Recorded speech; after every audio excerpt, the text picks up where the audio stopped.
ರೇವಣ್ಣ ಕುಟುಂಬಕ್ಕೆ ಒಂದಾದ ನಂತರ ಒಂದು ಶಾಕ್ ಎದುರಾಗ್ತಾನೆ ಇದೆ. ರೇವಣ್ಣ ಕುಟುಂಬಕ್ಕೆ ಮತ್ತೊಂದು ಶಾಕಿಂಗ್ ನ್ಯೂಸ್. ಸೂರಜ್ ರೇವಣ್ಣ ಅಸಹಜ ಲೈಂಗಿಕ ದೌರ್ಜನ್ಯ ಪ್ರಕರಣದಲ್ಲಿ ಈಗ ಪೊಲೀಸರು ಸೂರಜ್ ರೇವಣ್ಣ ಅವರ ವಿರುದ್ಧ ಎಫ್ಐಆರ್ ಅನ್ನು ದಾಖಲು ಮಾಡಿಕೊಂಡಿದ್ದಾರೆ.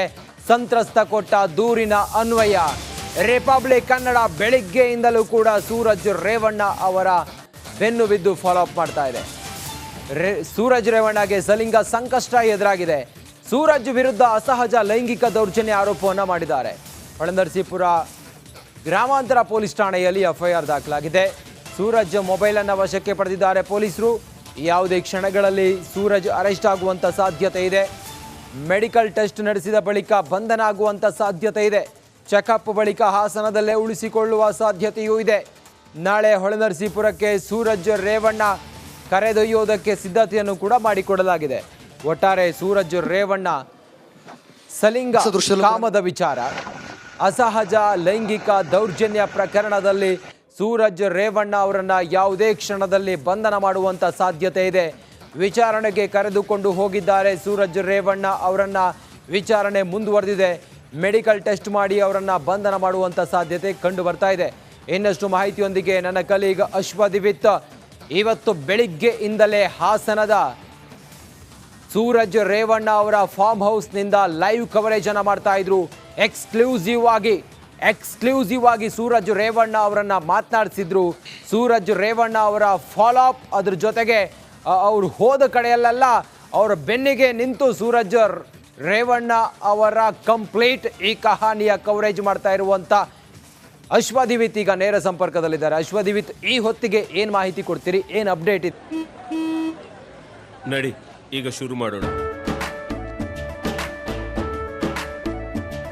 ಕೇಸರಿಯಿಂದ ಮನೋಲ್ಲಾಸ ಮನಸ್ಸು ಮತ್ತೇರಿ ಕುಣಿದಾಡಿದೆ ನೋಡು, ಮನಸ್ಸು ಮತ್ತೇರಿ ಕುಣಿದಾಡಿದೆ ನೋಡು.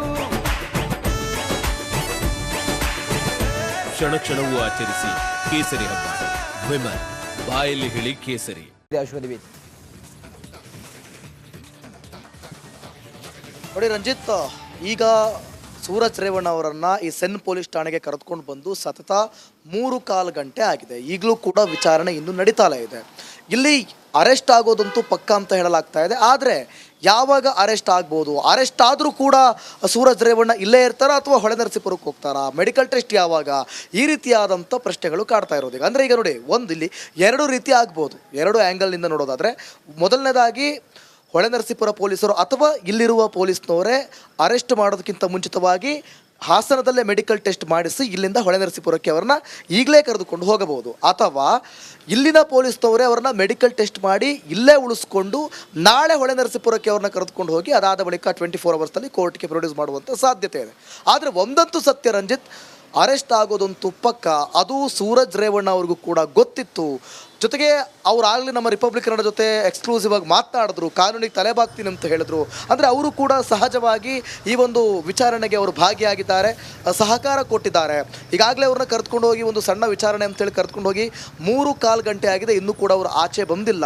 ನಾವು ಕೂಡ ನಿರಂತರವಾಗಿ ರಿಪಬ್ಲಿಕ್ ಕನ್ನಡ ಬೆಳಗ್ಗೆಯಿಂದ ಹಿಡಿದು ಇಲ್ಲಿಯವರೆಗೂ ಕೂಡ ಏನೆಲ್ಲ ಆಗ್ತಾ ಇದೆ ಅಂಥೇಳಿ ಅಪ್ಡೇಟ್ಸನ್ನು ಜನರ ಮುಂದೆ ಇಡೋದಕ್ಕೆ ನಾವು ಕೂಡ ಕಾಯ್ತಾ ಇದ್ದೇವೆ. ಯಾವಾಗ ಸೂರಜ್ ರೇವಣ್ಣನವ್ರನ್ನ ಕರೆತಂದು ಈಗಲೇ ಹಿಂದೆ ಮೆಡಿಕಲ್ ಟೆಸ್ಟ್ಗೆ ಕರೆದುಕೊಂಡು ಹೋಗ್ತಾರಾ, ಅಥವಾ ನಾಳೆನೇ ಮೆಡಿಕಲ್ ಟೆಸ್ಟ್ ಮಾಡಿ ನಾಳೆ ಹೊಳೆನರಸೀಪುರಕ್ಕೆ ಕರ್ಕೊಂಡು ಹೋಗ್ತಾರಾ, ಅಥವಾ ಇವತ್ತು ಮೆಡಿಕಲ್ ಟೆಸ್ಟ್ ಮಾಡಿಸಿ ಇಲ್ಲಿ ಇರಿಸ್ಕೊಂಡು ನಾಳೆ ಅವ್ರನ್ನ ಅಲ್ಲಿ ಕರೆದುಕೊಂಡು ಹೋಗಿ ಕೋರ್ಟ್ಗೆ ಪ್ರೊಡ್ಯೂಸ್ ಮಾಡ್ತಾರ ಅನ್ನೋದನ್ನ ಕಾದು ನೋಡಬೇಕಾಗುತ್ತೆ ರಂಜಿತ್. ಅಶ್ವದಿವಿತ್, ಮತ್ತೊಂದು ಕಡೆಯಲ್ಲಿ ಸಂತ್ರಸ್ತ ಯುವಕನನ್ನ ಬೆಂಗಳೂರಿಗೆ ಪೊಲೀಸರು ಕರ್ಕೊಂಡು ಬರ್ತಿದ್ದಾರೆ ಅನ್ನುವ ಮಾಹಿತಿ ಕೂಡ ಇದೆ. ಆ ಕುರಿತಾಗಿ ಏನಾದರೂ ಡೀಟೇಲ್ಸ್ ತಮಗೆ ಲಭ್ಯ ಆಗಿದೆಯಾ ದಿವಿತ್? ರಂಜಿತ್, ಈಗ ಸಂತ್ರಸ್ತನಿಗೂ ಕೂಡ ಬಂಧನದ ಭೀತಿ ಎದುರಾಗಿದೆ. ನಾನು ಆಗಲೇ ಹೇಳ್ತಾ ಇದ್ದೆ, ಯಾಕೆಂತಂದರೆ ಆತನ ಮೇಲೂ ಕೂಡ ಬ್ಲ್ಯಾಕ್ ಮೇಲ್ ಆರೋಪದ ಬೆನ್ನಲ್ಲೇ ಆತನ ವಿರುದ್ಧ ಕೂಡ FIR ದಾಖಲಾಗಿರುವಂಥದ್ದು. ಸೊ ಹಾಗಾಗಿ ಇಬ್ಬರನ್ನು ಕೂಡ ಬಂಧಿಸೋದು ಸಾಧ್ಯತೆ ದಟ್ಟವಾಗಿ ಕಾಣ್ತಾ ಇದೆ. ಅದರಲ್ಲೂ ಸೂರಜ್ ರೇವಣ್ಣ ಅವರದಂತೂ ಪಕ್ಕ. ಆದರೆ ಅವರನ್ನು ಕೂಡ ಅಂದರೆ ಸಂತ್ರಸ್ತನನ್ನು ಕೂಡ ಬಂಧಿಸುವಂಥ ಸಾಧ್ಯತೆ ಇದೆ. ಅದಕ್ಕೂ ಮುಂಚಿತವಾಗಿ ಆತನ ಮೇಲೆ ಆತ ಏನು ಈಗಾಗಲೇ ಬ್ಲೇಮ್ ಮಾಡಿದ್ದಾನೆ, ಆತ ಆರೋಪ ಮಾಡಿದ್ದಾನೆ, ಆ ಆರೋಪದ ವಿಚಾರವಾಗಿ ಒಂದು ಮೆಡಿಕಲ್ ಟೆಸ್ಟ್ ಆಗುವಂಥ ಸಾಧ್ಯತೆ ಇದೆ. ಈಗ ಅದಕ್ಕಾಗಿ ಆತನನ್ನು ಬೆಂಗಳೂರಿಗೆ ಕರ್ಕೊಂಡು ಹೋಗ್ತಿದ್ದಾರೆ. ಅದಕ್ಕೆ ಸೀಮಿತವಾಗಿ ಸೂರಜ್ ರೇವಣ್ಣ ಅವ್ರಿಗೂ ಕೂಡ ಒಂದು ಮೆಡಿಕಲ್ ಟೆಸ್ಟ್ ಆಗುವಂಥ ಸಾಧ್ಯತೆ ಇದೆ. ಅದು ಹಾಸನಲ್ಲೇ ಆಗ್ಬೋದು. ಅದಾದ ಬಳಿಕ ಇಬ್ಬರನ್ನು ಕೂಡ ಬಂಧಿಸಿ ವಿಚಾರಣೆ ಮತ್ತಷ್ಟು ತೀವ್ರಗೊಳ್ಳುವಂಥ ಸಾಧ್ಯತೆ ಇದೆ. ರಂಜಿತ್, ಈಗ ಕಾನೂನಿನ ಒಂದಿಷ್ಟು ಕಟ್ಟಳೆಗಳು ಸೂರಜ್ ರೇವಣ್ಣ ಅವರಿಗೆ ಎಷ್ಟು ಕಠಿಣ ಆಗಬಹುದು ಅನ್ನೋದ್ರ ಬಗ್ಗೆಯೂ ಕೂಡ ಇನ್ನಷ್ಟು ಮಾಹಿತಿಯನ್ನು ಪಡ್ಕೊಳ್ಳೋಣ.